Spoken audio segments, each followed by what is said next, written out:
안녕하세요. 연 끊고 살다가 갑자기 나타난 시부모님과 그런 시부모님의 사랑에 목마른 남편의 장단을 맞춰줄 수 없어 이혼한 30대 여성입니다. 남편하고는 오랫동안 아는 사이로 지냈습니다. 그러다 제 나이 29, 남편 나이 28에 무슨 바람이 불었던 건지 갑자기 남편이 저한테 들이대기 시작했어요. 그전까지는 연락이나 가끔 주고받았지 차 한 잔 따로 마셔본 적도 없었으면서 말이죠. 아무튼 남들 다 하는 연애 나도 한번 해보자는 비교적 가벼운 마음으로 만나기 시작했네요. 그런데 사귄 지 2년쯤 되었을 때 아이가 생겼습니다. 지금이야 눈에 넣어도 아프지 않을 딸아이이고 아이의 존재에 감사한 마음뿐이지만 그 당시에는 얼마나 당혹스럽던지. 남편은 처음부터 저랑 결혼할 생각이었다며 좋아했지만 저는 혼란스러운 마음이 컸어요. 게다가 기뻐하는 남편의 반응과 달리 시댁에서 보인 반응은 차갑기 그지 없었습니다. 여자가 몸가짐을 어떻게 하고 다녔으면 그렇게 애가 쉽게 생기냐는 충격적인 발언도 서슴지 않으셨죠. 그리고 제가 남편보다 1살 연상이라는 사실도 마음에 안 든다 하셨어요. 여자 나이가 많아서 멀쩡한 애나 나오겠냐 하시면서요. 그래서 결국 임신 사실을 알고 2달쯤 됐을 때 남편에게 제가 아이는 지우겠다고 헤어지자고 했습니다. 그런데 남편이 제발 자기만 믿고 따라와 줄 수는 없겠냐며 제 앞에서 무릎을 꿇고 엉엉 울더라고요.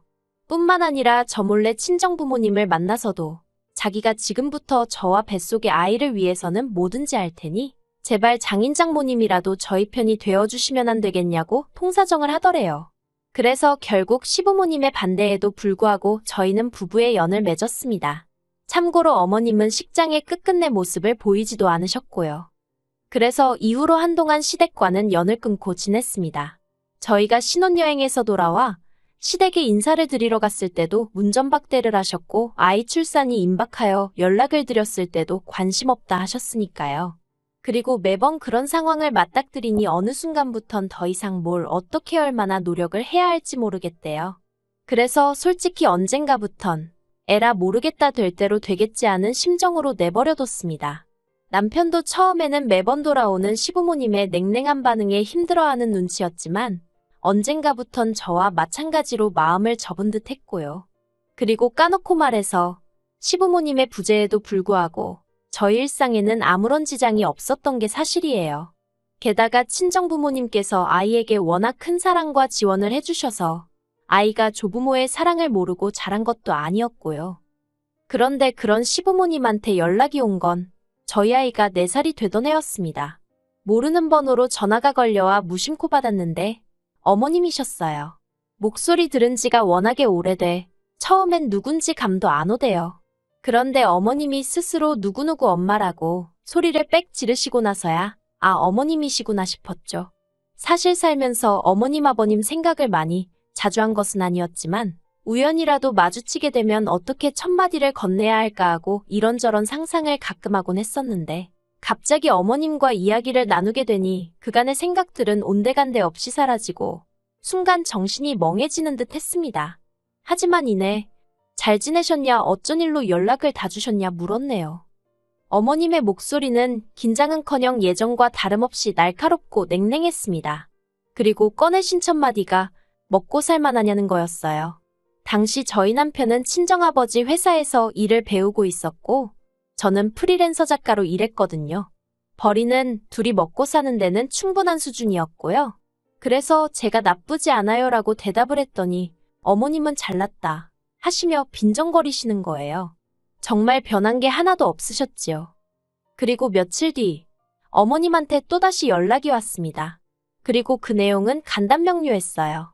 이제껏 아주버님이 생활비를 주셨는데 이제 못 준다고 하니 저희더러 내놓으라고요.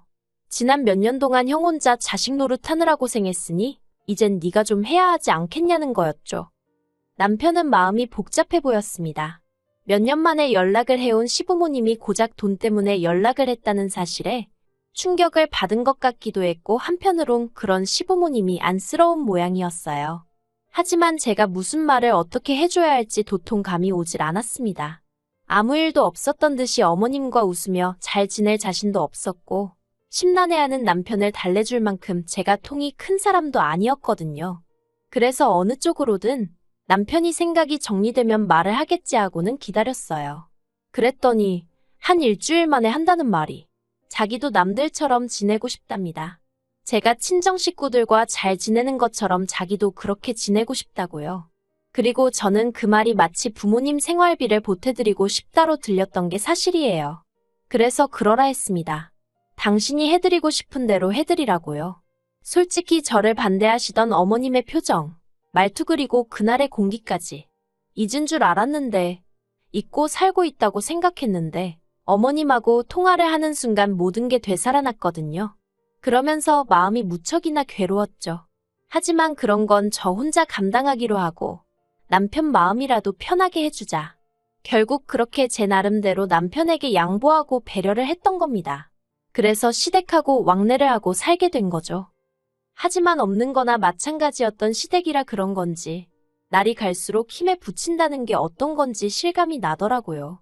특히나 어머님 아버님은 물론이고 아주버님까지 이런저런 부탁을 해올 때면 정말 내가 이런 것까지 들어줘야 하나 싶을 정도로요. 한편 저희 부부는 처음 결혼할 때는 아파트에 살았지만 얼마 지나지 않아 주택으로 이사를 했습니다. 이사를 하게 된 이유는 여러 가지가 있었지만 일단 딸애가 아토피가 있었고 남편이 다니던 회사에서 해고를 당했거든요. 그런데 업계가 워낙 좁다 보니 소문도 좋질 않아서 재취업이 쉽지가 않대요. 그리고 그 사실을 알게 되신 친정아버지가 남편을 걷어주셨습니다. 그리고 친정아버지가 운영하시던 공장은 서울에 있지 않았거든요. 그래서 친정아버지 공장에서 멀지 않으면서 아이가 자라기에 불편하지 않을 정도의 동네를 골라 작은 집을 지었습니다. 2층짜리 주택으로 손녀를 위한 거라며 친정아버지가 목돈을 보태주셨고 이후로는 벽지 하나 장판 하나 제 손길이 미치지 않은 곳이 없었을 만큼 공을 들여 지은 집이었지요. 그런데 어머님과의 연락 이후로 얼마간 흘렀을 때였어요. 어머님이 대뜸 집은 언제 보여줄 거냐 물으셨는데 솔직히 저는 집까지 공개할 만큼은 마음의 준비가 되어 있지 않은 상황이었거든요. 하지만 남편은 달랐던 모양입니다. 뭐랄까, 나름대로 인정을 받고 싶은 눈치였죠. 그리고 그래서인지 남편은 우리가 얼마나 열심히 살았는지 보란듯이 보여주자면서 저를 설득하려 들대요. 그리고 결국 그렇게 시부모님이 저희 집에 오셨습니다. 아주버님네 식구들까지 전부 다 대동하고 말이에요. 그런데 어쩜 아무리 아들 집이라지만 엄연히 남의 집인데 그래도 그렇지 누구 한 명 뭐 하나 사들고 온 사람이 없었습니다. 저는 그래도 나름대로 시댁 식구들이 온다는 생각에 마음이 쓰여서 이것저것 음식도 만들어두고 한 상황이었는데 말이죠. 게다가 다들 짝이라도 한 건지 빈손으로 와서는 집안은 또 어찌나 꼼꼼히 둘러보는지 누가 보면 저희 집 사러 온 줄 알겠더라니까요. 그래도 좋은 게 좋은 거다 생각하고 싫은 티 내지 않고 있었어요. 그리고 식사를 하면서 이런저런 이야기를 나누게 되었는데요. 어머님이 대뜸 이 집은 누가 샀냐, 누구 명의로 되어 있냐 그런 걸 물어보시더라고요. 그리고 저는 제 명의로 되어 있지만 친정아버지가 많이 도와주셨다고 대답하려고 했어요. 그게 사실이었으니까요. 그런데 남편이 자기 명의고 자기가 번 돈으로 샀다고 그러는 겁니다. 깜짝 놀랐어요. 생전 거짓말이라곤 못하는 사람인 줄 알았는데 아무렇지도 않게 그런 소리를 해서요. 하지만 이내 그래 어머님 아버님 앞이라 잘 보이고 싶어서 그러나 보다 하곤 별말은 안 했습니다. 그리고 이후로 어머님이 남편한테 직장 다니는 건 어떻냐 이런저런 이야기를 물어보시면서 하시는 말씀이 아무리 사위라도 사위는 백년 손님이니 친정부모님이 막대하지 못하게 하라나요. 그래서 이때는 제가 아무리 사위라도 직장에서는 부하 직원이니 제가 친정부모님께 뭐라 말씀드릴 게 못 된다고 한마디 했고요. 그리고 얼마 후 시부모님이랑 아주버님네가 이제 그만 가봐야겠다며 일어나는데 남편이 부랴부랴 방에서 지갑을 가지고 나오더니 시부모님 손에 흰 봉투 하나 그리고 시조카 손에 또 봉투 하나를 들려주대요.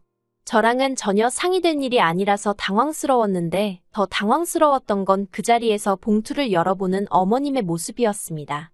게다가 옆에 계시던 아버님은 줄 거면 따로 줘야지 왜 같이 주냐며 투덜거리시더라고요.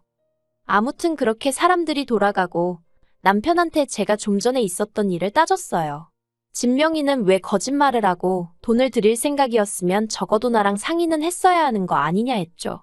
그랬더니 남편이 하는 말이 몇 년 만에 연락된 가족들인데 아들이 자기 명의로 된 집 하나 없다고 하면 얼마나 한심하게 보겠냐입니다. 그리고 용돈은 몇 년 동안 자식 노릇도 못했는데 한 번 드릴 수도 있는 거지 뭘 그런 걸 따지냐고요. 어이가 없었죠. 그래서 오늘 온 사람들 중 휴지알롤 사온 사람도 없고 우리 딸한테 말 한마디 이쁘다 귀엽다 해준 사람도 없었다. 그런데 왜 우리만 이렇게 납작 엎드려야 하냐고 화를 냈어요.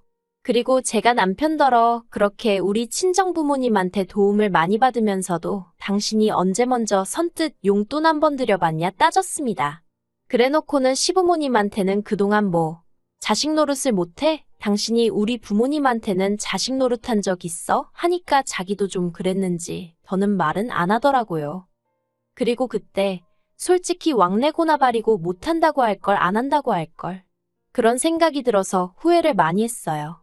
제가 바랬던 건 남편이 가족 문제에 있어서 마음이 편해졌으면 하는 것뿐이었는데 이건 뭐 시작부터 하는 짓이 등신마냥 끌려다니게 생겼구나 싶었거든요. 그래서 남편더러 시댁하고 왕래를 하뭐라든 당신이 알아서 하라고 했습니다. 나는 사람들이 말하는 며느리돌이 딱 거기까지만 하겠다 했죠. 그래서 이후로 1년은 시부모님 생신이나 명절처럼 나름대로 제 얼굴을 비춰야 하는 때가 아니면 남편만 보내고 그랬어요. 그리고 이것도 나름대로 서운했던 게 그런 와중에도 절대로 남편한테 애라도 데려오란 말씀을 안 하셨다는 겁니다. 며느리는 미워도 손녀는 예뻐해 주셔야 하는 거 아닌가요? 그래도 당신들 핏줄인데 말이에요. 그런데 정말 시쳇말로 얄짤없으시대요. 그러니 더더욱 시부모님에 대한 마음이 안 좋아졌던 게 사실입니다. 그런데 이런 와중에 정말 저희 시부모님이 생각이 없으신 건지 속이 없으신 건지 기도 한 차는 말씀을 하시더라고요. 얼마 안 있으면 당신들 사시는 집 전세 계약이 끝나는데 그러면 저희랑 같이 살아야겠다고 남편한테 그러시더랍니다. 그리고 남편은 이 이야기를 전하면서 2층에 방 하나 남으니까 거기로 오시라고 하면 어떨까 하는데 이건 뭐 어이가 없는 정도가 아니라 당장에라도 입에서 쌍욕이 튀어나올 것 같더라니까요.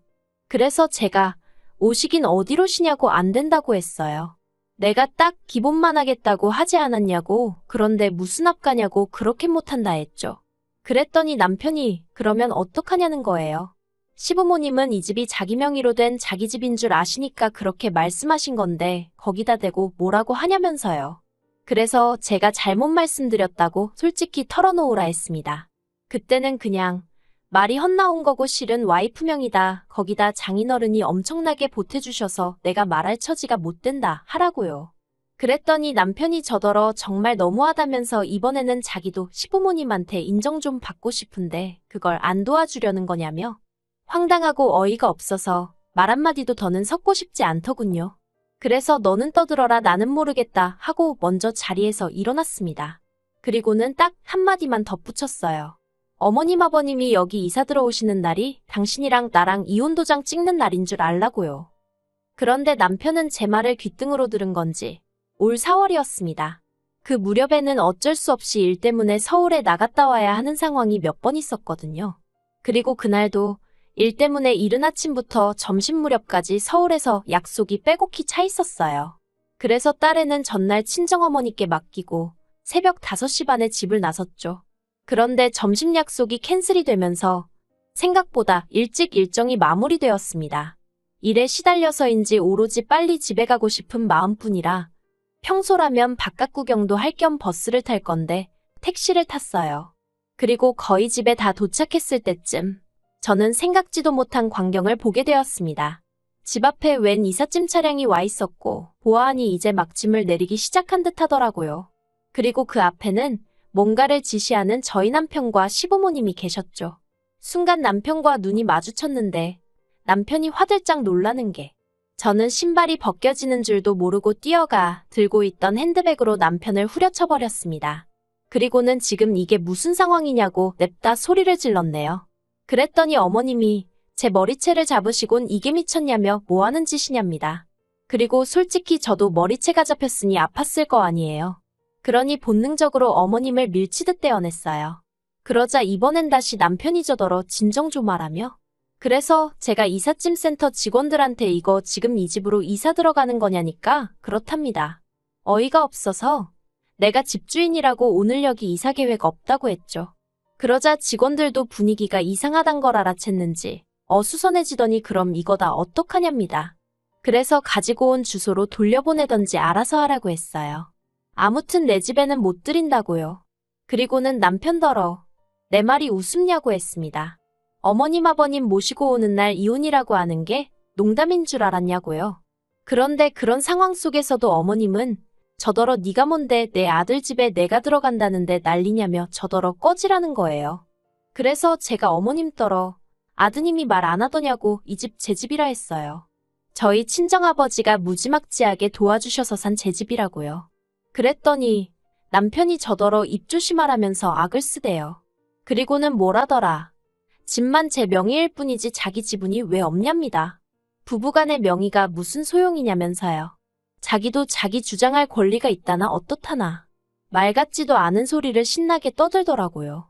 그래서 또 너는 떠들어라 하고 내버려두곤 대문 잠궈버렸어요. 그리고는 경찰 부르기 전에 전부 다 눈앞에서 사라지라 했죠. 그런데 이후로 어머님 아버님은 결국 그 짐을 다 싣고 아주버님네로 가셨는데 이제 아주버님 처 그러니까 형님이 난리가 났던 모양이에요. 남편 말이 저 때문에 그 집도 지금 이혼한다 소리가 나왔다며 형수가 저를 가만 안 둔다고 벼르고 있다나요? 그래서 저도 자기가 가만 안 두면 별 수 있냐 받아쳤어요. 그러자 남편이 한다는 말이 언제까지 어머님 아버님한테 그렇게 꽁에 있을 거냐입니다. 세월도 흘렀고 이제 우리도 자식돌이 하면서 살아야 할 것 아니냐면서. 그래서 받은 사랑이 없는데 도리는 못하러 해야 하는지 모르겠다고 했네요. 막말로 당신이야 어머님 아버님이 낳아주고 키워주시기라도 했지. 나는 돈 1,000원 받아본 것도 없고 그렇다고 며느리로 인정을 받은 것도 아닌데 내가 이제 와서 뭐가 아쉽다고 그러겠느냐고요. 그리고는 남편더러 그렇게 아들 노릇하고 싶으면 내 남편 노릇, 당신 딸 아빠 노릇은 포기하라니까. 그러겠답니다. 솔직히 이때는 저도 충격이 컸어요. 남편 노릇이야 홧김에 때려친다 해도 어떻게 아빠 노릇도 그만두겠다고 하는 건지. 하지만 뭐 늦게라도 효자 아들이 되고 싶다는데 제가 무슨 수로 말리나 싶대요. 그래서 깔끔하게 협의 이혼했고 모든 게 마무리가 되자 친정아버지가 남편을 해고하셨습니다. 남편이 저희 아버지더러 장인어른은 공과사도 구분을 못하시냐 악을 썼는데 저희 친정아버지가 공과사고나 바리고 내 딸 가슴에 대못질한 놈한테는 10원짜리 하나도 아깝다며 막말로 너가 무슨 잘난 인재도 아닌데 내가 너깟 거를 왜 데리고 있어야 하냐고 듣자 하니 아주 자존심을 갈기갈기 찢어놓으셨더라고요. 어휴, 이제 지 밥벌이도 못할 텐데 효자 노릇은 무슨 수로 하려나 궁금하네요.